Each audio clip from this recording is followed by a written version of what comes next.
From Hollywood, it's time now for... Johnny Dollar. Ed Renser, Johnny, Union States Casualty Company? Oh, hi, Ed. I heard you were trying to reach me. Yes, indeedy. Plane leaves in 2 hours. For where? Ensenada. It's a port on the west coast of Mexico, south... Yeah, I know, Ed. I know. I've been there. Well, But now, what do you... Charlie Burton is down there, Johnny. You know, the big nightclub TV comic. You know, good old, lovable, boyish Charlie? I've seen his show. Who hasn't? Really keeps you screaming, doesn't he? Oh, he is a killer. Eesh. So what do I do? Go out there and scream it up for him? You go out there and keep him alive. Someone's threatened to murder him. One of his audience, maybe? No, wait, Johnny, this is no laughing matter. Anything happens to Charlie Burton, I cut my throat. Hey, you really do like his show. We're carrying $500,000 worth of insurance on that boy.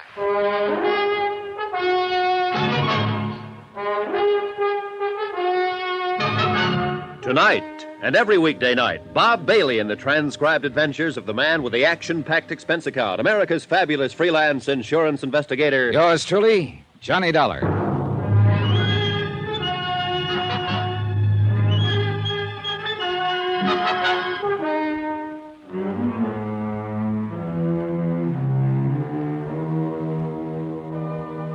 From Special Investigator Johnny Dollar to the Home Office, Union States Casualty Company, Hartford, Connecticut. The following is an accounting of expenditures during my investigation of the laughing matter.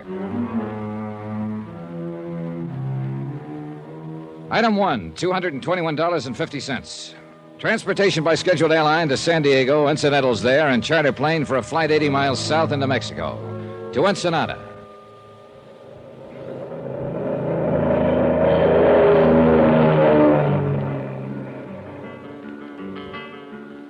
Item 2, $1.90. Taxi from the plowed ground airstrip to the Carrara marble foyer of the Plush Balboa Beach Hotel. The contrast was typical. Ensenada is 2 towns, really. The tourist town is a glittering belt of pseudo-swank resorts around the south end of the bay. Bald-headed men in flowery sport shirts and fat women in shorts, loaded down with cameras, souvenirs, and U.S. dollars. The loafing town. And next to it, the rows of warehouses and docks, the fishing fleets and freezer plants, narrow dirt streets and slums. Soft-eyed Mexicans and the gentle liquid sound of Spanish. Native town, the working town. 2 different ways of life, and no bridge of understanding between. The executive producer of the Charlie Burton Show, a man named Frank Maltz, was in my room 5 minutes after I checked in. Glad to know you, Mr. Dollar. He was probably in his middle 40s, but looked older, haggard, pressured, a little battered around the edges. He might not have his ulcer yet, but he was sure working on one. Didn't waste much time getting here. Well, that phone call of yours got them pretty upset back there in Hartford. I meant for it, So too. I get it. Have you called in the local authorities, Mr. Maltz? No. Why not? It wouldn't have done any good. Charlie'd have blown his top and had him thrown out. Good old lovable Charlie? Yes. He doesn't know you phoned Hartford. No, he'd have stopped me if he'd known. Why? Does he want to die? Oh, he says he's had murder threats before, crank letters. He wouldn't take it seriously. But you do, is that it? I didn't figure it was up to me to decide. As I understand it, Mr. Maltz, there was a note of some kind slipped under Burton's door. That's right. Well, tell me about it, will you? All right, yesterday evening, after we came back from shooting some scenes around the bay, we went to our room, shower, clean up for dinner. Uh-huh. When Charlie started to leave his room, he saw the note. Where is his room? 4th one down on the terrace to the left. All our rooms open onto this same terrace. Do you still have that note? No. Charlie tore it up after he read it. Did he show it to anybody? Yes, to me. It was on stationery from the hotel here. It was in pencil and crudely printed. Remember the wording? Oh, yes. It said, "Only the gods are immortal, Burton. As you'll soon find out. You'll never leave Ensenada alive." Kind of an odd way of putting it. I thought so myself. Know anyone who might use that style of phrasing? No, I'm afraid not. All right. What else, Mr. Maltz? Nothing else. Those are the facts. Anything happened since the note? Not as far as I know. Burton could be right, of course. The whole thing may be a hoax. Yeah, maybe, but that's for you to decide, not me. Who do you know who might think they had a reason to kill him? Aha. I think I'll let you form your own conclusions on that. Oh, thanks, Mr. Maltz. That's very thoughtful of All you. right, I'm sorry. I realize I haven't given you much to go on. Practically I nothing. can't help it, Dollar. That's all I know about it. I see. Well, talk to the others. See what they know about it. Others? Well, I was thinking mainly of Gloria Dale and Al Schreiber. And there's Charlie himself, of course. Suppose you brief me on those other 2. All right. Gloria Dale's the feminine lead. Oh, yeah, I've seen her on TV. Yeah, probably. She's been with the show for 3 years. She's in her late 20s. She's single. She's gorgeous. She has a terrific sense of Now, comedy. how does she get along with old, lovable Charlie? Good question. Maybe she can give you an answer to it. All right, I'll ask her. And who was that other one you mentioned? Al Schreiber? Yeah, he's a young newcomer. He's been with the show 6 months now. A real talent, if he were ever given a chance to show it. Why isn't he given a chance? Because on the Charlie Burton show, my friend, there is one and only one star, namely... Good old, lovable boyish Charlie Burton. Oh, you've been reading the press release. Well, as a matter of fact, I have. All right, who else? No, that's all. At least all that mattered. The camera crew, the technicians who were sent up from Churubusco in Mexico City, they never heard of Charlie Burton before. And we haven't had much of any contact with anyone here in town. Now, I think that note was written by somebody right here in the family. That's another reason I sent for you instead of the local police. Just why did you send for me, Mr. Maltz? What do you mean? How do you feel about Charlie Burton? Haven't you guessed? More or less, I think. Well, I'll spell it right out for you, Mr. Dollar. I hate his guts. And what do you care whether he's murdered or not? Care, I'd get roaring drunk to celebrate it. And yet you're the one who phoned an SOS to Hartford. Well, sure. If Burton does get it, I want an expert around. Somebody will tag the right party for the crime. A matter of justice. Is that it? Why not? Oh, because it's usually just a word people talk about. What they really want is to win. Ah. Is that what you want, Mr. Maltz? Very funny. You ought to go on television. No, I'm waiting till they perfect it. I feel the same way about murder. So the legend of lovable Charlie was starting to crack. One person at least didn't love him, Frank Maltz, his executive producer. And there was something else besides hate in Frank Maltz's eyes, a weariness or bitterness, something I couldn't quite place. I filed the thought for the moment, took time to shower and change, and went looking for another pair of eyes, a prettier pair. And I found them, alone on the terrace with their owner. They were turned toward the west, toward the last golden edge of the sun as it sank into the Pacific. They were big and blue, very lovely. Hello there. How are you, Miss Dale? Miss... I'm Johnny Dollar. I just got in from Hartford, and I've been talking with Frank Maltz. Oh, you must be with the advertising sponsor. No, I'm an insurance investigator. Huh? Yes, I'm here in regard to that threatening note that Mr. Burton received. Oh, that. You've heard about it, then? Oh, we all heard about it. Interminably. From Burton, you mean? Who else? Oh, he paced and posed and beat his breast. He wept and stormed and shouted at us. Harangued, accused, and monologued us. Our base ingratitude after all he'd done for us. Done to us, he should have said. That one of us, a viper in his bosom, should stoop to such a practical joke on good old luck. If it was a practical joke, what are you doing down here? You think it was a joke, Miss Dale? I don't, but Charlie himself said... Do you mean somebody really meant that threat? Maybe. Well, what do you know? Any ideas to who might have written it? Sure. Anybody who knows him. Is he that bad, actually? Mr. Dollar, you've heard the expression horrid old man. Yeah. Well, if Charlie Burton worked for years to improve himself, I mean really tried, eventually he might lift himself up high enough to be a horrid old man. Well, if it's like that, why do you stick around? Why do I? Because I signed a contract last year during an emotional crisis. And it's got 2 more years to run. Break it. Breathe a little clean air for a change. I'd be dead professionally, and that's about all I've got in life now. Professional career, such as it is. Same thing apply to Frank Maltz? Yep, contract. Executive producer is just a title. The Charlie Burton show is owned by Charlie Burton, lock, stock, barrel, and the souls of the employees. Something of a dictator, huh? Egomaniac. He's a pre-adolescent paranoid with the ethics of a rattlesnake and the jealous instincts of a Turkish harem master. Uh-huh. Oh, forgive me, Mr. Dollar. I had that line in a play once, but it still fits him.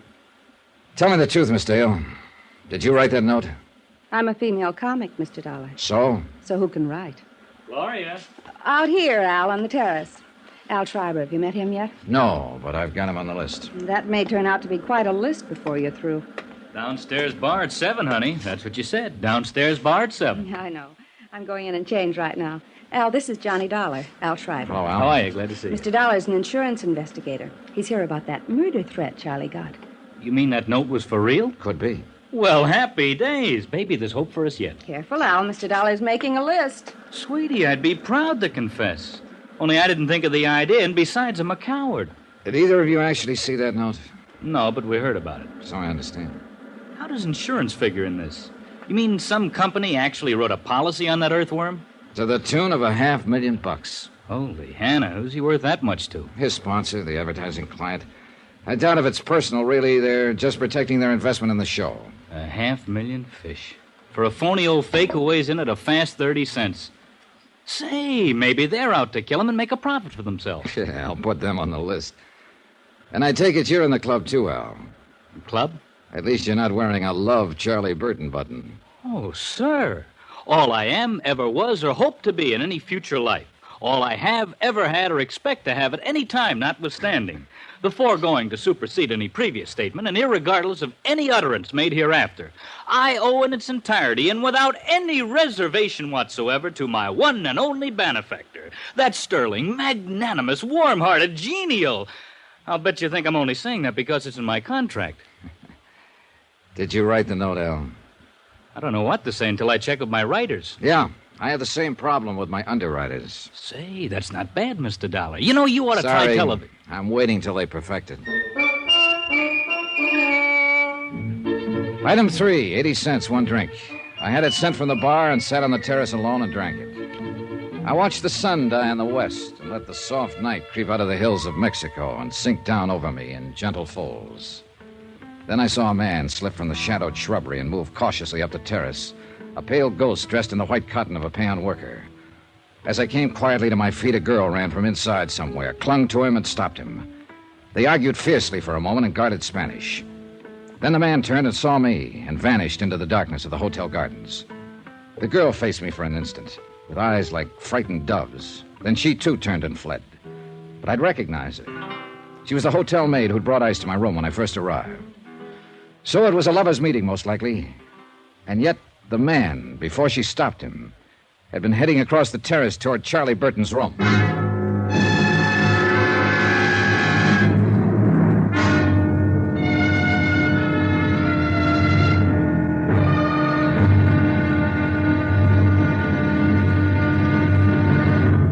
Now, here's our star to tell you about tomorrow's intriguing episode of this week's story. Tomorrow, the great man condescends and shivers a little, too. And a girl's hidden hate is blacker than the sea-wet rock she vents it on. Join us, won't you? Yours truly, Johnny Dollar. From Hollywood, it's time now for... Johnny Dollar. This is Charlie Burton, Mr. Dollar. Oh, yes. Was hoping you'd come out of seclusion. Seclusion? I arrived in Ensenada at 4 o'clock this afternoon. It's now 10 p.m., and I still haven't been able to see the man I'm supposed to protect. I did not invite you here, Mr. Dollar. I do not need any protection. Well, my insurance company doesn't agree with you, and they've got $500,000 riding on your life. Look, my life has not been threatened. That note was a mere bit of buffoonery perpetrated by one of those nearest and dearest to me. One of those to whom I have unstintingly devoted my entire... knock it off, Burton. I know the good old lovable Charlie legend, and I've seen your TV show. Well, naturally. Look, are you going to talk to me, or do I wire my company to cancel your policy and notify your sponsor that you've refused to cooperate with us? Mr. Dollar, you may come down to my room in 10 minutes. I'll be there in an hour, Burton. You wait on me for a change.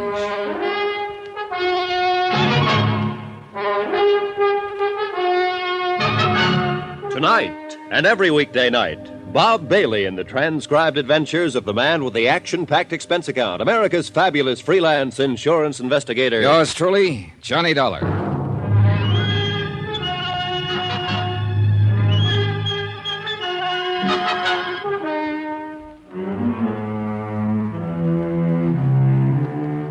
From Special Investigator Johnny Dollar, location Ensenada, Mexico. To the Home Office, Union States Casualty Company, Hartford, Connecticut. Assignment, The Laughing Matter. Expense account continued. Item 5, $1.40. Taxi from the hotel in the village to the Commandancia of Police on Frente Avenue. I wanted a rundown of one of the maids at the hotel, a girl named Velena Morales. I'd seen her on the hotel terrace shortly after dark near Charlie Burton's room. Seen her arguing with some man who'd managed to slip away from me in the darkness.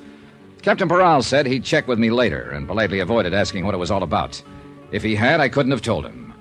The Charlie Burton comedy show was on location at Ensenada, Mexico, and Frank Maltz, the producer, had frantically phoned Hartford and claimed Burton's life had been threatened. Burton thought it was a practical joke. Maltz didn't know. Neither did I. But I was there to find out.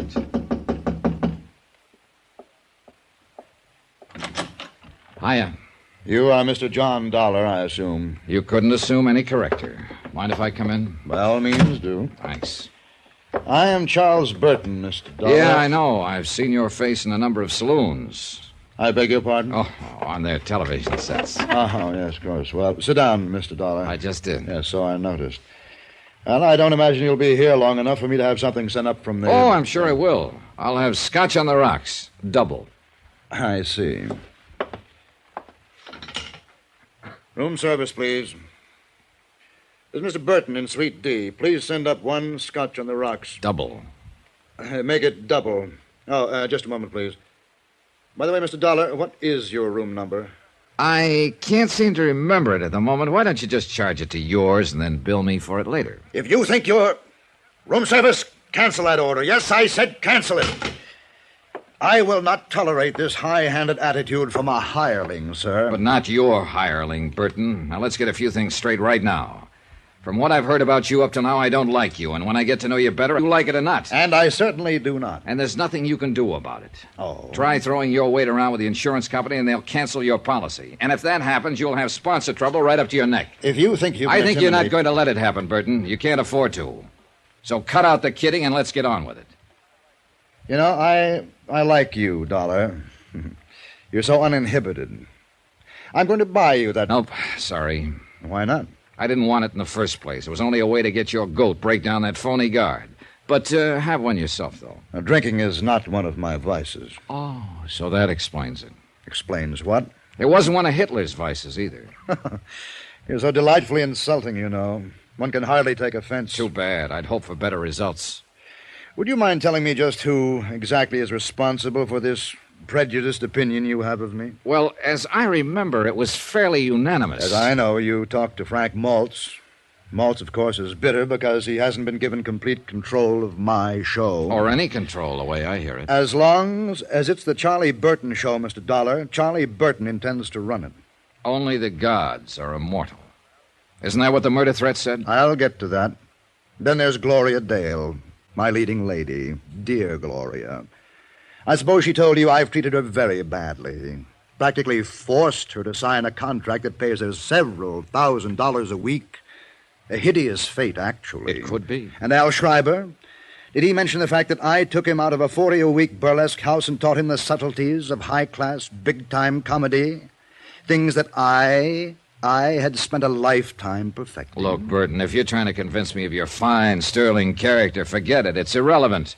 I'm here because... You're here because of that note, and that's exactly what I'm getting at. You think it was written by one of those three people, don't you? Right. Well, I agree with you. But you also take the threat seriously. I don't. Why not? Because not one of them has any reason to kill me. Yes, I know how they talk. They're underpaid, overworked. The boss is a tyrant. They hate him, the same old patter. And that kind of talk never leads to murder, Mr. Dollar. Yeah, you've got a point there, I guess. That note was pushed under my door yesterday as a crude attempt at a joke. Nothing else. Then Maltz lost his head and had you sent down here from Hartford. And the whole thing has become ridiculous. You may be right. Well... You sure you won't have that drink? No, thanks. Oh, by the way, there's a maid at the hotel here. I believe she works all the rooms along the terrace here. A small girl, very pretty, with short curly hair. Oh, yes, Velina. Well, you've noticed her then? Oh, quite. I find her utterly charming. Would you happen to know whether she's married? I really didn't bother to ask. Does it matter? Not to me, but it might to her husband. You are determined, aren't you? There must be some reason why you're so scared. Scared? You do have a preposterous imagination. Good night, Mr. Dollar. It wasn't my imagination. Burton was scared, or worried, or upset. At any rate, something was bothering him. But at the moment, he was covering up for some reason, and there was nothing more I could do to push him. So I gave up for the time being and went back to my room. But I wasn't ready for sleep, and the terrace outside my windows lying empty in the moonlight seemed inviting. And even more so, the sound of breakers 100 yards beyond. I followed a winding path through the hotel gardens and came out into Sandy Cove. And there I found her, Gloria Dale, sitting on the sea-worn rocks by the water's edge, with a bottle beside her, getting quietly drunk. You've discovered my guilty secret, Mr. Dollar, and I've only got one glass. It's that or the bottle. I'll share the glass with you, if it's all right. Sure. There you are. Thanks. Here's to the moon, people. They seem real close tonight, don't they? Yeah, they'll be dancing out there on the water by midnight. I think you're as crazy as I am. Crazier. You're not even in the same league. I'm glad you came. I go sort of nuts on moonlit nights by myself. Hey, what happened to Al? Weren't you two together? I sent him off to bed. He gets a little wearing sometimes. He's real gone on you, isn't he? I guess so. And you? He's a good guy. I like him a lot. He's fine, But no click, huh? no click. Here's to better clicks. Hey, easy, kid. You're drinking it straight, you know. Help yourself. What are you trying to do to yourself, Gloria? Learn to forget. Forget the emptiness, the hollowness. There's nothing in me anymore.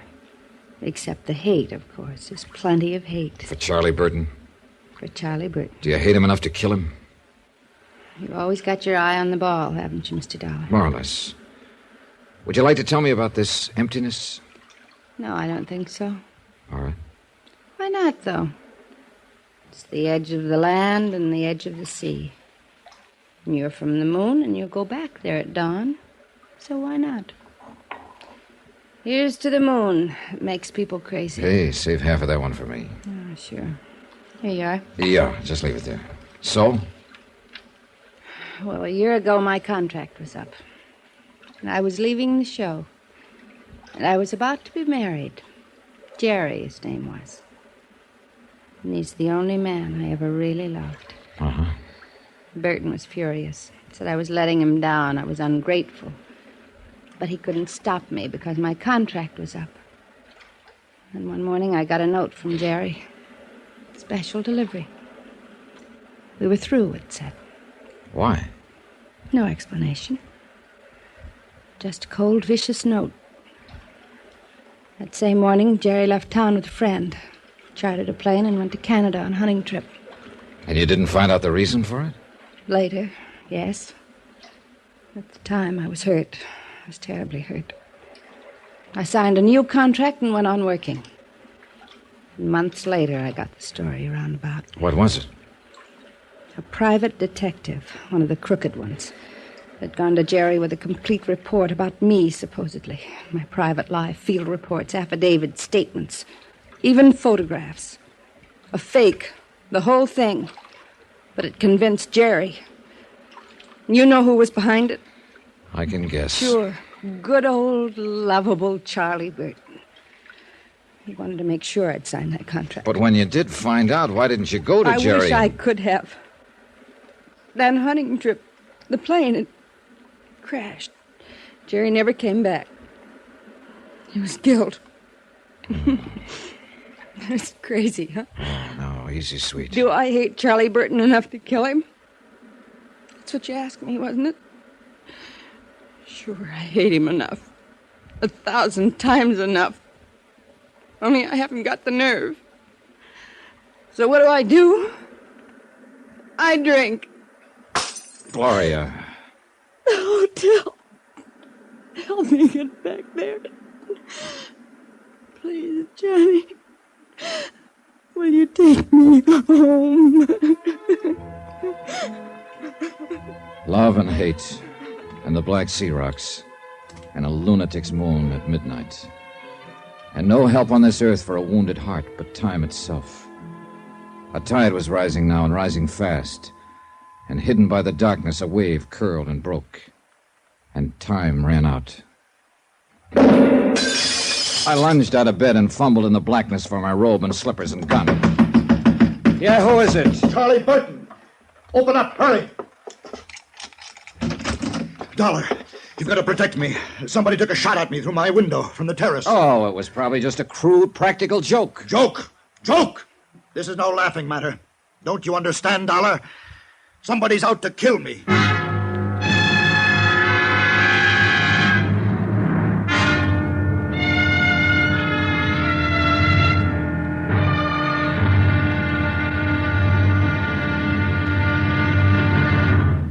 now here's our star to tell you about tomorrow's intriguing episode of this week's story. Tomorrow, a thickening web, clinging and sticky. But one of the flies pulls free by using a gun. Join us, won't you? Yours truly, Johnny Dollar. From Hollywood, it's time now for... Johnny Dollar. Capitan de Vidro Paral, senor, of the Ensenada Police. Oh, hi, Peral. I tried to call you a few minutes ago. We've had a shooting out here at the hotel. And somebody, she's dead, No, senor? nobody's dead. The bullet missed. Somebody fired a shot from the terrace into one of the rooms. I am flush with the red light, senor. I make the siren. I'm come like the wind. Good. But would you do me one thing before you blow up a storm? Mande usted?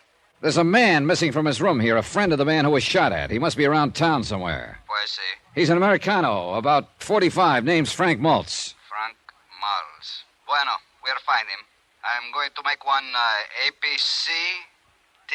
B, you mean, APB. Sí, APB, like on radio in Los Estados. All right, hop to it, Peral. Sí, senor. Senor, what it is, this APB?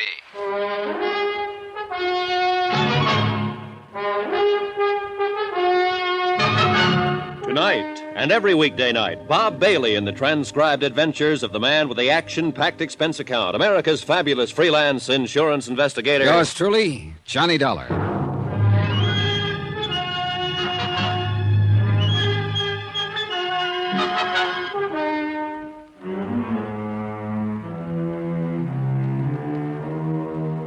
From Special Investigator Johnny Dollar, location Ensenada, Mexico. To the Home Office, Union States Casualty Company, Hartford, Connecticut. Assignment, The Laughing Matter. Expense account continued. Item 6, $1, a pot of coffee from the hotel kitchen, special. It was 1 a.m. I'd been half asleep when the shot was fired, and I hoped the coffee would help get me at least half awake. I hadn't expected it to happen that way, and neither had good old lovable Charlie Burton, America's favorite TV comic, according to his press agents. Charlie had called it a joke, but he wasn't laughing now, and neither was I. Charlie's life was insured for $500,000, payable to his sponsor. Where he is, senor, this man who was get shot? He didn't get shot, Peral. He got shot at. Pues sí, it's what I wish to say, but the tongue is no make English too good. Well, you're doing fine. The manager gave Bert another room, inside, away from the terrace here. He's probably got the door locked and the furniture piled in front of it. Mande? I mean, he's scared, very scared. Comprende? Oh, sí. Él tiene mucho miedo. Yeah, I guess so. Now, according to his story, he was asleep, here on this side of the bed. Someone fired the shot from outside on the terrace. It broke the window there, and the bullet lodged here in the bed, about 6 inches above Burton's head, where he was lying on the pillow. Sí, yo puedo verlo. And then he is wake up quick. He is no see nobody, senor? Is no hears nobody? No, he was too scared to know. He jumped out of bed, ran down the inside corridor, and banged on my door. I searched the terrace right away and didn't find a thing. And these other people which are work for him to make the television, they are also having room which are close to this? Peral, your tongue may not make the English too good, but there's nothing wrong with your head. Mande usted? I mean, you're okay, amigo. You're a good cop. Gracias, senor. Yes, any one of them could have fired that shot. And they are being which ones, these people? Well, there's Frank Maltz. He's the producer of the Charlie Burton show. He's the one who was missing from his room, the one I asked you to locate. See, you say. Then there's Gloria Dale. She's the feminine star of the show. She's in the third room down. She is in the room of her when the shoot was fired? Yeah, she'd gone to bed. I had to beat on the door to wake her. She hadn't even heard the shot. She'd been pretty upset. She'd been drinking earlier. See? It's always the same. These Americanas ladies which have come to Ensenada, always they are drink too much. You may be right. Anyway, the third member of the group is Al Schreiber, second room down. He's an actor, too.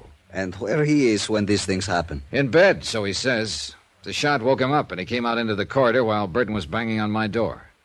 And these are all, senor? Yep, that's the bunch. Which one you think is not like this Charlie? Every single one of them hates him. Then there's another possibility, too. That girl I asked you to check on earlier, the maid who works here at the hotel. You see, la señora Evelina Morales. Pues we're looking, but we are not find her yet. Oh? Ella no está en casa. She are no at her house, senor. Oh, I see. Ni el marido tampoco es. Also, the, how you say, her husband is gone. Oh, then she is married. Pues sí, señor. You're still looking for her, aren't you? Pues sí, señor. No tenga cuidado. It's no big town, Ensenada. We'll find her too soon now. I think es por mí, yo creo. I am tell the manager I was here. La policía acá.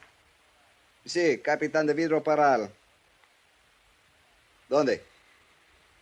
Bien, sí. Muy bien. Bien, adiós. This man you are say have disappeared, señor. Frank Maltz? He what was of him? now be found. Where is he? Es un cantina, a nightclub. It's called the 21.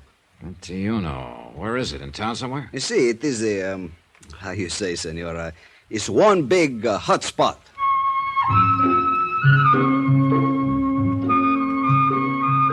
Item 7, $1, taxi into town. Peral stayed at the hotel to talk to Charlie Burton and the others. I thought it might do some good, at least by keeping them off balance. Regardless of his knowledge of English, Peral was a smart lad, and his eyes never missed a thing. The 21 may have been a hot spot earlier, but at this time of night it was almost deserted. There were a few weary B-girls drowsing at the bar, a scant handful of last-ditch patrons, and Frank Maltz, alone at a table, glowing with mellow geniality and bottled health. Well, now, another night owl with insomnia and a taste for dives. Pull up a chair, Johnny. Thanks. Been here long? Forever. Oh. At least for years and years. I am part of the place, my boy. These worm-eaten rafters, the crumbling walls, this musty aroma of ancient tequila that was spilt on these tiles long before you were even born. I see. You see, the place was built by the conquistadores, and I dropped in the very next day. I've been here ever since. Maltz, look, chum. Now, speak softly, softly, friend. This is hallowed ground. This is the meeting place. This is the crossroads, you see, for two separate worlds. The tourists come traipsing down from Beach Boulevard up there. They call it slumming. And the townsfolk come up from Gastelum and Balboa, and they all meet here. And they drink tequila, and then they dance the fandango. Hey, amigo, how about playing a fandango? No, he can't hear you, because he is dead. We are all dead here, Johnny. You know something, Maltz? You're not nearly as plastered as you're pretending to be.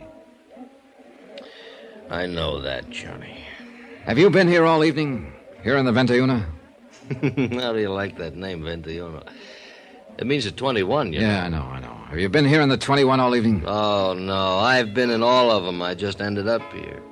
Ever see a better place to end up, Johnny? Where were you around 12:40 tonight?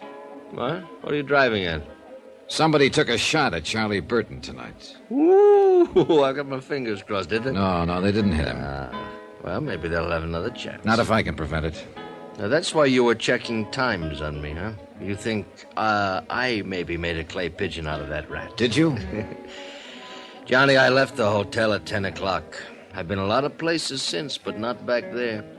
I don't know where I was at 12:40. Maybe some bartender around town will know. I have seen them all tonight, one time or another. This lush stuff seems to be a habit with all of you, including Gloria. Well, stick around Burton a month. You'll know why. So, why do you stick around him? Me, personally, there's a couple of reasons, I guess. I'm trying to help somebody else, for one thing. Well, myself at the same time, of course. Meaning?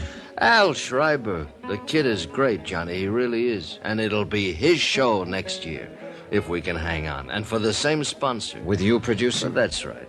They're fed up with Charlie Burton, and they've got reason to be. He's a phony name, Johnny, nothing else. It's a fake. It's a build-up. They got to spend more on press relations now than it costs to produce the show. Then with Charlie out of it, you and Al would be in. Is that the way it stacks up? That's right. You said you had a couple of reasons for staying on. Now, forget it. The second one is not important.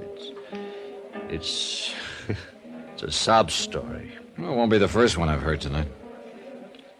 I'm married, you see, Johnny. 23 years now.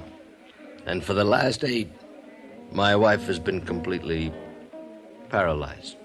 Utterly helpless. She's in a sanitarium upstate. She has to have special care. Special treatments, and it costs $350 a week, 52 weeks a year. So I stay on with Burton, and I go on hating him. And whenever the hate gets too bad, I go up and see her.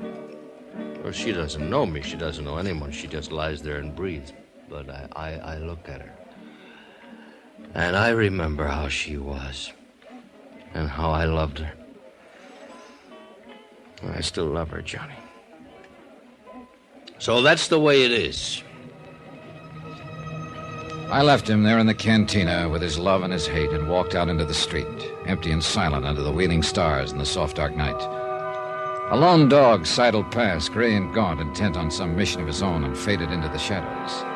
And the town slept, its own loves and hates put aside until morning. Quiet town. Then the emptiness was filled with sound, and a flashing red light slashed the darkness. Parral of the Ensenada Police. He said the maid from the hotel, Valena Morales, had come home. One of his sergeants was waiting there with her.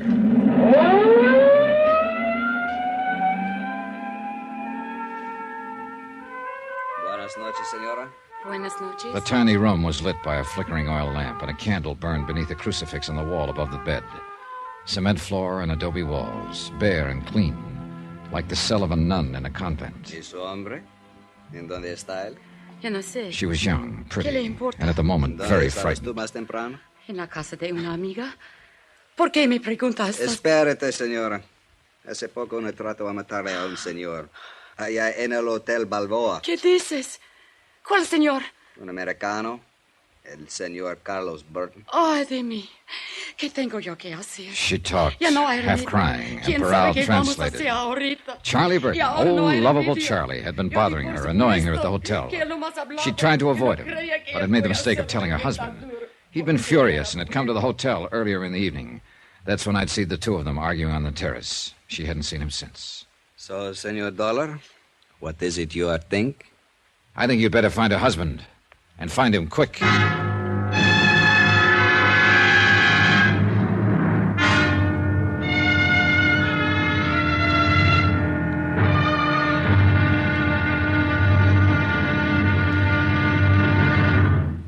Now, here's our star to tell you about tomorrow's intriguing episode of this week's story. Tomorrow, death tries once more, and this time doesn't miss. But death, you know, is blind. Join us, won't you? Yours truly, Johnny Dollar. From Hollywood, it's time now for... Johnny Dollar. This is Charlie Burton speaking. Oh, morning, Burton. So you're still alive, huh? If that was an attempt at humor, it was entirely out of place. Well, it's early yet. I'm the comedian, and I'll make the jokes. Your job is to protect my life. Don't tell me you've been shot at again, this time of morning? Boy, whoever it is really must hate you, Burton. Dollar, so help me. So help you nothing. You may be good old lovable Charlie to 40 million television viewers, but to me you're just a pain in the neck. I'll remind you, To sir. my client, you're worth $500,000 because he was fool enough to write an insurance policy on your life, but not to me. My price on you is a fast 3 cents, give or take a couple. My life has been threatened. Sure, and that's why I'm here. But yesterday, when I tried to get you to cooperate, you called it a practical joke. Well, I'm not calling it that now. No, because somebody tossed a bullet at you last night and scared the living pants off of you. Well, call Captain Parral of the Ensenada Police. Mr. Dollar. Look, I need please. another hour's sleep, so don't phone my room again before 9 o'clock. Goodbye.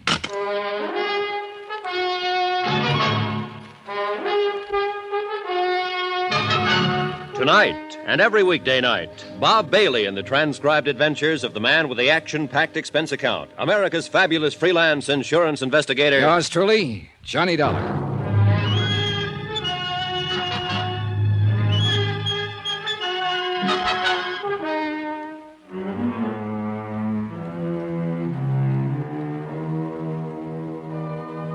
From Special Investigator Johnny Dollar, location Ensenada, Mexico. To the Home Office, Union States Casualty Company, Hartford, Connecticut. Assignment, The Laughing Matter. Expense account continued. Item 10, 50 cents, room service on a glass of orange juice. Another hour's sleep was out of the question. Just hearing his voice on the phone left me too mad to relax. One of America's most popular comedians, a living legend. And yet his whole cast, the people down here with him on location, hated the ground he walked on. Personally, I was on their side. But my job was to protect his life from some unknown enemy who'd sent him a threatening note. And last night, the threat had become action in the form of a shot fired from the darkness. It was my job to see that the killer didn't get a second chance. And that's what I was being paid for, and the fact that Charlie Burton was a Class A stinker was irrelevant. Frank Maltz, executive producer of the Charlie Burton Show, and practically the only early patron of the hotel breakfast room, was sitting at a table alone. Good morning, Johnny. I left him sitting in almost the same position at 2 o'clock in the morning. Only the table then was in a backstreet cantina in town. He was apparently remembering it, and he avoided my eyes until the waiter had brought my coffee and gone away. I guess I made quite a fool of myself last night, huh? Oh, when was that? Nice of you to ask, Johnny. This is good coffee. Oh, you'd been making the rounds last night, for whatever reasons, and you felt like talking. But I wouldn't call that making a fool of yourself. All right. Thanks. You were sober enough when I left you. Oh, sure. You just sat there and let me talk it out. Where'd you go, anyway? I came out of the cantina a few minutes later. You disappeared. Captain Peral, Ensenada Police, picked me up in a prowl car. He'd located that maid from the hotel here. We went to her home and talked to her. So? Well, for the moment at least, you and Al and Gloria Dale are apparently off the hook. Oh? The maid says Burton was always annoying her whenever she was on duty here. He was. I told him to lay off. Well, her husband found out and came out here to the hotel yesterday evening. I saw him and his wife arguing out there on the terrace just after dusk. But I didn't know what it was all about at that time. Anyway, that's the last she saw him. He didn't come home last night, and he's still missing. I just talked to Peral on the phone. They've got half the police force looking for him. And you figure he's the one who took a shot at Charlie last night? Kind of adds up, doesn't it? Well, I guess so. I hope they find him, Johnny, before he finds Charlie again. I'd hate to see a poor devil take a rap for killing a louse who isn't worth it. Yeah, I know what you mean. Well, the chances are they will. Didn't either one of you fellas ever get to bed last night? Not for long. Morning, Al. Oh, my goodness, Frank. You look awful, man. You must have slept on your face. I look the same as I look every morning. You want some breakfast, Al? No, thanks. I'm skipping it. I'm going to try to get in a dip in that pool before old Blubber Tummy oozes out of his feather bed. Oh, I don't think he'll be using the pool this morning. Not if he remembers what we're shooting today. It's that castaway sequence, isn't it? Yeah, we'll get that first. But later this afternoon, if the light on the water is okay, I want to get those shots of him swimming ashore. Good. Keep him on retakes till he gets waterlogged. It's kind of a slapstick desert island thing, Johnny. Oh? Yeah. You see, Charlie and I are supposed to have been on this yacht, and it sank. And I just disappear. But there's some stock shots of Charlie swimming like crazy and a stock shot of a deserted South Sea island. And finally, Charlie comes crawling up onto the beach. That's the sequence we're going to shoot this morning. I see. He's pooped. He's dying, you know. Then I step out from behind a bush, and I'm wearing a full-dress suit, white tie and tails. He thinks he's crazy or something. It starts building from there, then, Johnny. Yeah, I get the idea. He's thirsty, see? So I reach under my coat and bring out a soft drink, an ice-cold bottle. And I open it and give it to him. It says Cott Quality Beverages on the bottle, C-O-T-T. Yeah. So Charlie asks, is it any good? And I say, it's Cott, man. And he says, so what? And I say, so it's Cott to be good. You see, Johnny, it's out-and-out slapstick, but it works pretty well on camera. Yeah, it keeps building, you see. I keep producing things out of the bushes. A table and chair, tablecloth, dishes and silver, caviar, bottle of wine, roast turkey, then a string quartet, and finally a line of dancing girls. And the payoff's a shaggy dog. He says, look, we were shipwrecked together. How you doing all of this? And I say, it's easy. I got a cousin in Congress. It's a lot better on film, Johnny. A lot better than it sounds, stripped down this way. Yeah, well, I'm not exactly a fan of Burton's. Oh, he's got some good stuff in this one, Mr. Dollar. In fact, he's got all the good stuff. Only thing I'm in there for is to feed him the lines. As usual, of course. If I ever get a decent role in his show, I'll drop dead. Oh, really? Attention! That's not funny, Al. At ease. I said it's not funny. You thought it was when you did it on the show last month. May I remind you that your services can be easily dispensed with? Good. Fire me. Al. If I could get out of this lousy contract with you, I could start on the PCT tomorrow, and at 5 times what you're paying me. Take it easy, Al. No, by all means. They'll set me up in my own show, and they'll put it in a time slot right opposite yours. In 3 months, Charlie, I could bump you clear off the screen. You don't say so. Al, beat it, will you? Okay, Frank. Sorry you had to get caught in the crossfire, Mr. Dollar. Nothing personal. Forget it. See you later, gentlemen. You'll be on that set in a half hour, not a minute later. Yes, sir. You certainly are one big happy family, aren't you? Dollar, that kid was a nobody when I picked him up. You're wrong, Charlie. That kid is a real talent, and you know it. You see? You see what I have to deal with? He's done as much for this show in the past year as you have. You see, Dollar, I'm forced to live in the very presence of my enemy. Who made them your enemies, Burton? Look, my only concern has always been the welfare of those less fortunate than myself, those who depend on me for their professional careers and their livelihood. I understand there's some difference of opinion about that. Well, it's envy, nothing but envy. Would you like some more coffee, Johnny? No, thanks. I've had about all I can stand. Yeah, so have I. May I ask what you're doing to protect my life, Mr. Dollar, if anything at all? Oh, I've taken the usual routine precautions. Routine?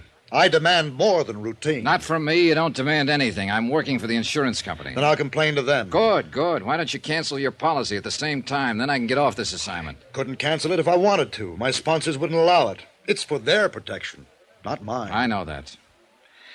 I think you'd like to see me murdered. Oh, no, you're wrong there. That would mean I'd loused up an assignment, and I take pride in my work. But you wouldn't care personally. No comments. I'll demand protection from the local police. You've already got it. Captain Peral had 2 men on duty there last night after that shot was fired, watching your room. I didn't see them. They didn't intend for you to see them. Relax, Burton. If the worst does happen, ballistics can probably identify the killer after we get the slug out of your body. Dollar, this is no laughing matter. Then why did you treat it like one? Why did you tear up that threatening letter? Why didn't you call the police in right then? Why didn't you cooperate with me yesterday when I got here? And why the devil did you make a pass at an 18-year-old girl in the first place and get her husband out gunning for you? You mean you know who's trying to kill me? If it's any satisfaction to you, Burton, just in case he gets past us, you probably have been killed by a man named Nacho Morales. His wife is a maid here at the hotel, as you no doubt know. That little native girl? Yeah. That little native girl. Oh, now, look, both of you. No, I was wrong. I admit it. I just lost my head, I guess. When a man's under pressure all this time, as I am, he doesn't always think straight. Now, I didn't mean any harm toward her. Maybe you'll be able to convince Nacho of that, if he waits long enough to listen. No, don't, please. I know you hate me. All of you do, but I'm not as bad as you think. You just don't know the load a star has to carry. Then why don't you tell us about it? You, Frank. You don't think I'm being fair with Al. You think I'm holding him back, not giving him a chance. Well, you're wrong. I'm actually carrying him, teaching him things I've learned over the years. Oh, he knows quite a bit now, Charlie. So you don't believe me? You don't think I know what I'm talking about? Well, let's... All right, I'll show you. Al said he was written down in today's sequence. He said that I had the great role. You heard him say it. Well, yes, Then Charlie, let him have it. I'll What? trade with him. You mean that? Yes, I mean it. Let him change any line he wants. To fit his style, he can play it any way he likes. I'll take that role he says is so bad, and I'll still come out the star. All right. Charlie, we'll have a go at it. Fine. I'll see you on the set unless somebody manages to kill me first. Good morning, gentlemen. Oh, I never thought I'd live to see the day. Yeah, that shot last night must have really shaken him up. Oh, that kid will make him look sick, Johnny. He doesn't know what he's in for. Well, there's one way to find out. Oh, wait a minute, Johnny. I've been thinking about something you said. Oh? That maid, Morales' wife, does she speak English? Nope, just Spanish. Well, what about her husband? Same deal, only Spanish. Well, but the note, Johnny, the murder threat Charlie got, that was written in English. Yeah, I know. The South Sea Island set was built on the beach at the far end of the bay. The technicians and the rest of the cast were already there when Maltz and I arrived, and they started shooting 15 minutes later. Gloria Dale wasn't in the sequence, so she slept in at the hotel. Some of Captain Peral's men were on hand, on the lookout for Nacho Morales, but he didn't show. By 3 in the afternoon, they were nearly finished. They'd shot the last scene once, but Maltz decided on a retake. So Hal sat down again at the fully laid table on the beach, and they started to roll. He poured himself another glass of colored water from the prop wine bottle and began to carve the roast turkey while he exchanged lines with Burton. Then suddenly Al missed a cue, faltered on a line, and Maltz cut the cameras. Al pushed back from the table, stood up slowly, then staggered and fell. I rushed toward him, pushed through the crowd that was gathering, and kneeled down beside him. But he was already dead.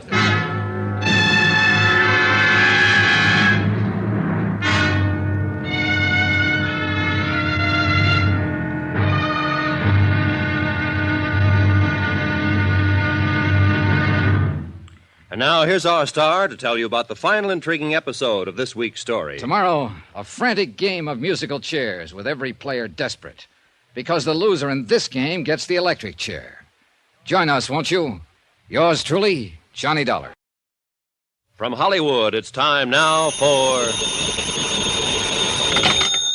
Johnny Dollar. Would you ask John... Oh, it is you. Was there some doubt about it? No, but I was phoning Captain Peral. He's out of his office at the moment. What's the matter, Burton? Somebody shooting at you again? That's not funny, Mr. Dollar. Who's laughing? A man's been murdered, you know. And I think that's anything but a laughing matter. I said, who's laughing? And except for the whims of fate, it might well be me lying dead at this moment. And that's really why you're upset, isn't it, Burton? Because it might have been you.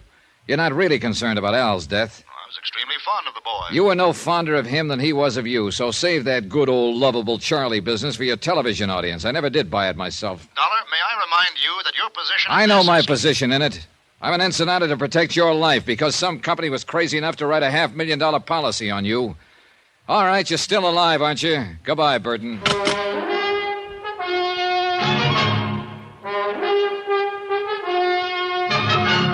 Tonight and every weekday night, Bob Bailey in the transcribed adventures of the man with the action-packed expense account, America's fabulous freelance insurance investigator. Yours truly, Johnny Dollar.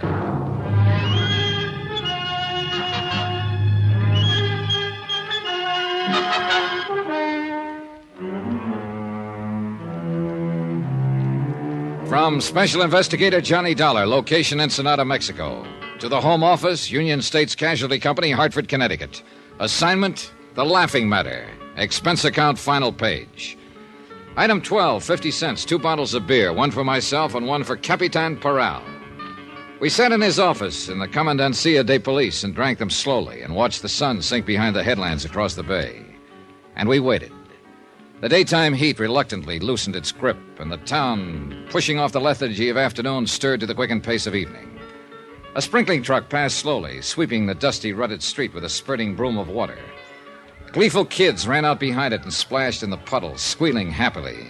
Spanish squeals they were. The Comandancia off the tourist beat, and all the while, somewhere back inside the building, an autopsy surgeon worked on a corpse.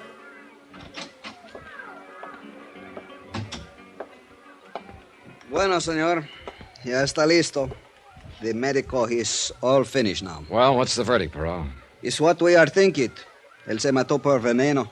He was, how you say, poison. What kind of poison? Él dice cianura. How you call it? Cyanide? Si, señor, cyanide. And here say also are very much cyanide in this bottle which you has give to me. Yeah, I thought it smelled like it. Al drank a glass and a half out of it and then dropped dead right in front of the camera. And you are said the wrong man has drunk it, the wrong one is get killed, no? That's right. Charlie Burton was supposed to play that role himself. But this morning at breakfast, he agreed to let Al have the part. I was there, I heard it. So if he was not do that, he is one who will be dead now. Sure, Charlie Burton himself. And it figures, Peral. He's been the target all along. That threatening note that was slipped under his door, somebody firing a shot at him last night. Si, seguro. Then when they finally got their punch in, they tagged the wrong guy. I don't understand what has happened to this Nacho Morales. Velena's husband, the maid at the hotel that Charlie kept annoying. Ensenada, no, is one big place. It's very small, this town. And we are look every place, senor, but we are no find this man. I don't know, Peral. And yet I got a hunch he's the key to this whole thing. We find him, senor. There's no way for escape this town. We find him muy pronto now. You bet your life. Item 13, $1.40. Taxi back to the hotel. Lights were coming on. A cool breeze was starting to blow in off the Pacific, and the whole town was brightening up to the challenge of the night. But not me. Technically, of course, the job I'd been sent here to do was still under control. Big-time comedian Charlie Burton, a great big lovable scream to his public, had been insured by his television sponsor for $500,000. Then Burton had received the anonymous note threatening his life, so I was here to protect the insurance company's investment. I didn't care personally what happened to Burton. It was just a job. But I did care about Al. Johnny? Oh, hello, Gloria. What is it, Johnny? What happened? No one seems to know anything definite about it. Al Shriver's dead. Poisoned. That's all I know about it. Come on in the lounge. I'll buy you a drink. All right, Johnny. Have they found that man who was missing? What's his name? Nacho Morales. No, he's still missing. This table all right? Sure, anywhere. Waiter. Si, senor. 2 margaritas, please. Muy bien. Frank Maltz said something about Charlie and Al changing parts. Yeah. Maltz got Charlie mad, and he made the switch to prove a point. What point? That Al wasn't ready for a starring role. Oh, that's right. You didn't come down for breakfast this morning. No, I wasn't in today's scenes, so I just slept in. It's just as well. It wasn't a very pretty sight. Oh, it's a rotten shame. Al was a real swell guy. Con permiso, senora. Oh, here you are. Gracias, senor. Boy, the irony in this world, Johnny. What do you mean? Charlie Burton, who's been a rat all his life, makes his usual crude play for the maid here in the hotel, and what happens? Her husband hits back at the wrong man. Al gets killed. A kid who'd never harm anybody in his life, and Charlie gets off scot-free. I was with Captain Peral last night when he talked to the Morales girl, not his wife. She doesn't speak any English, Gloria, and she says her husband doesn't either. Well, he wouldn't need to, would he, to pull a trigger or poison a bottle of Maybe wine? not. But he would, in order to write a threatening note in English. Oh, yeah, I'd forgotten about that. If Nacho's in it, he's not in it alone. And I've got a hunch he's... El teléfono, senor. Oh, thanks. Johnny Dollar. This is Capitan Parral, senor. What is it, Peral? We have just found his man, Nacho Morales. Good. I'll be right down. But, Johnny, do you think Frank Maltz might have... Not if he was after Charlie Burton. He knew that Al, not Burton, was going to drink out of that bottle.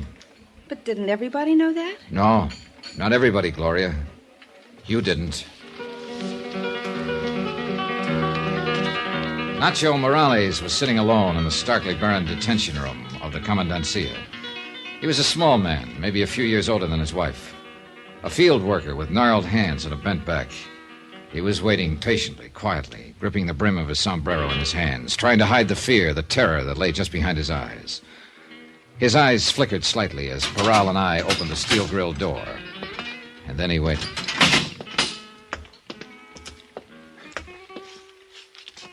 Buenos días, hombre. Buenos días, capitán. Tú eres Nacho Morales, ¿es verdad? Sí, señor. ¿Y eres tu esposa de Evelina Morales? Sí, señor. ¿Cómo pasó la noche, hombre? Pues, Blocked regular, off by the señor. barrier of language, I Regular. watched while Peral ¿Dónde estabas questioned him, anoche? stopping now and then to En translate. la barca de pescar. Then de un Peral amigo. asked the question that started the avalanche. Es la pura verdad, señor. Dígame una cosa. ¿Por qué tú trataste de matar al señor anoche? Why did you try to kill that man last night? No, capitán, es mentira decirlo. Yo no traté de matar a nadie. No es In cierto answer to lo que Peral's usted accusation, puede Nacho's decir. story poured out in a flood of Spanish. And as I stood there listening to it translated, I began to feel sick inside. I'd been blind. All the facts were there, all the evidence, and I'd still failed to spot the play. Nacho's story was the key. It fit, and I knew he was telling the truth. He'd been hiding out on a friend's fishing boat since the night before. He knew he'd be accused. Because he had been at the hotel when the shot was fired through Burton's window. He was hiding in the shrubbery by the terrace, and he'd seen the whole thing. The shot had been fired by Charlie Burton himself.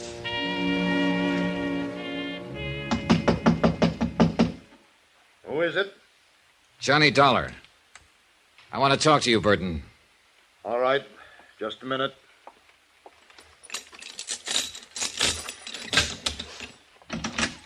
What is it, Dollar? Have they caught that killer yet? Nacho Morales, you mean? Yeah. Peral picked him up about an hour ago. I just came from there. Has he confessed? No, he hasn't. They ought to beat it out of him. That's the only way to make that kind talk. It is, huh? Sit down, Burton.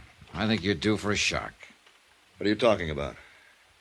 Nacho didn't try to kill you. Well, then who did? Nobody. Are you crazy? What about Al Schreiber? I suppose he's not even dead. Oh, he's dead, all right. You ought to know. You killed him. That was your whole plan, wasn't it, Burton? To kill Al Schreiber and get away with it. Everything else was a preliminary build-up. Oh, that's very funny. You ought to be on television. Well, there's going to be an opening soon. You wrote that threatening letter yourself. What? And then tore it up after Maltz had seen it so it couldn't be traced back to you. You get better all the time. You fired that shot through your window from the terrace there. More build-up. Then you made your play, that phony argument this morning. Oh, really? Switching Dollar. parts with Al, putting him on the spot, making it look as though somebody had tried to poison you and missed. It was fairly clever, Burton, but you're still going to be tagged for it. Does Peral know all this? Why don't you ask him? I'll be glad to step... All right, Dollar. Don't move. Get your hands up now. Real slow. Is that the same gun you used last night? You're wrong, you know. I'm not going to be tagged. Relax, Burton. There's no capital punishment in Mexico. You can star in all the prison shows. You're too smart, Dollar. You're like Al. And you know what happened when he got too smart. You will drop this gun, senor. Paral! I started to tell you I'd be glad to call him that he was listening out there on the terrace. He's gone. You drop quick. No! Look out, Paral!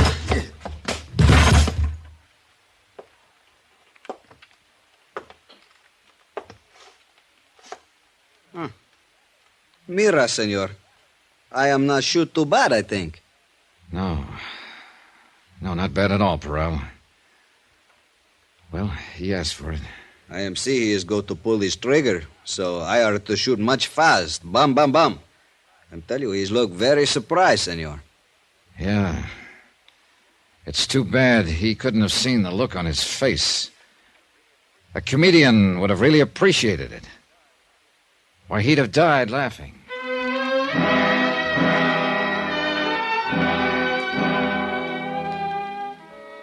Item 14, $462.30. Hotel and miscellaneous in Ensenada and transportation back to Hartford. Expense account total, $791.55. End of account, end of report. Remarks? Ray policy on the life of Charles Z. Burton, deceased. Refer clause 34, subparagraph C, quote. If the insured dies while committing a felony, this policy is null and void, unquote. The Superior Court of Baja California rules that Burton was shot while resisting arrest and committing an assault with a deadly weapon. So you can keep your $500,000. Yours truly, Johnny Dollar.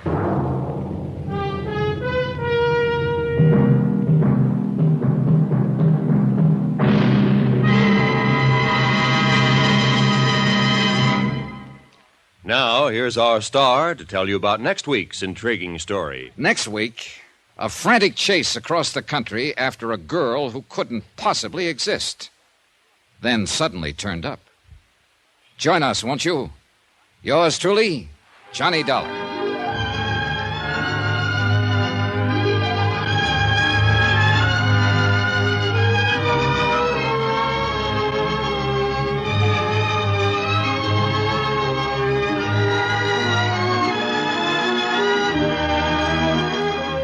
Yours truly, Johnny Dollar, starring Bob Bailey, is transcribed in Hollywood.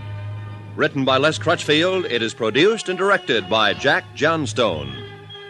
Heard in this week's cast were Virginia Gregg, John Daner, Lucille Meredith, Lawrence Dobkin, Gil Stratton, Harry Bartell, and Don Diamond. Musical supervision by Amerigo Marino and Carl Fortina. Be sure to join us on Monday night, same time and station, for another exciting story of yours truly, Johnny Dollar. This is Roy Rowan speaking.